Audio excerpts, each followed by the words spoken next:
lives. This kind of development is an investment which goes into methods which for years, for decades, have produced results which are unreliable, unpredicted for humans, and have had disastrous results. They have actually resulted in killing people. Thousands of people every year are killed in the UK because of adverse drug reactions. It is one of the main killers in the UK today. It kills more human beings than cancer does. It has been recognised as one of the leaders in killing people in the Western world today. This kind of investment is not reflecting the science of today. It does not reflect the evidence and the facts that we have had and we've accumulated over all these decades of using these outdated traditional methods which do not represent the human model. Well, we'll ask the question in a minute, but if it's so out of date and it's so not necessary, why are they doing it? Well, unfortunately, there's a strict government regulatory process which is in place, and this has not been updated. The same process has been in place for years, and it's based on custom, tradition, and old former patterns and process which have not been updated to reflect the current values and the current scientific evidence that is out there. It is something which is outdated and needs to be adjusted and brought up to date as soon as possible. And Deborah, you're backed by celebrities on Twitter in this case, aren't you? And there is a lot of support for what you're doing. What are you hoping to achieve? Mainly to bring the highlight what Victoria's just mentioned. Let's move on. You know, this end of the day, it is outdated as far as I'm concerned. You know, people are dying. 10,000 in the UK, I believe, last year.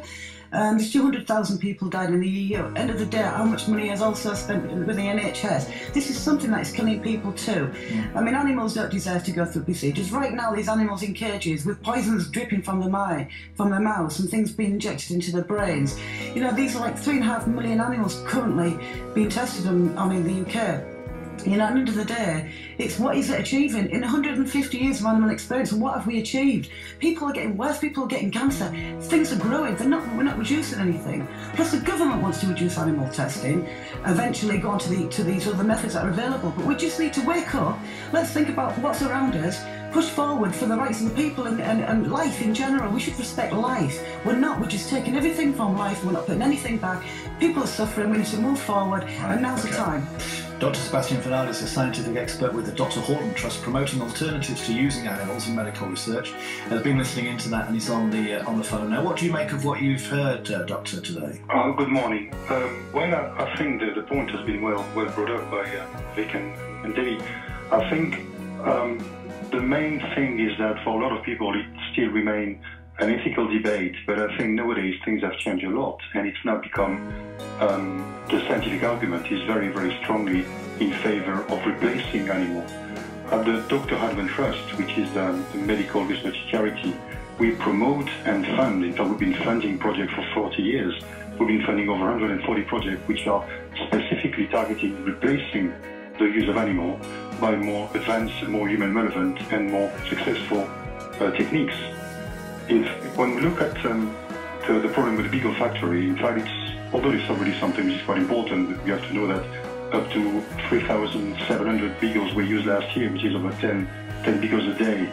And we have to wonder, is that of any significance? And when we look at the result of testing on animal, which has been in 2004, it was published that out of the 10 drugs that are seems to be safe once tested on animal, 9 of them are going to be rejected when they're tested on human. So the challenging the value of animal testing has been done for a while now. The problem is that those 3.7 million animals used in 2010 are still being used because it is a legal requirement. So the issue we have here is that there's a lot of different points to target, which is the law, the regulation, and all the points that Debbie and Victoria have brought up.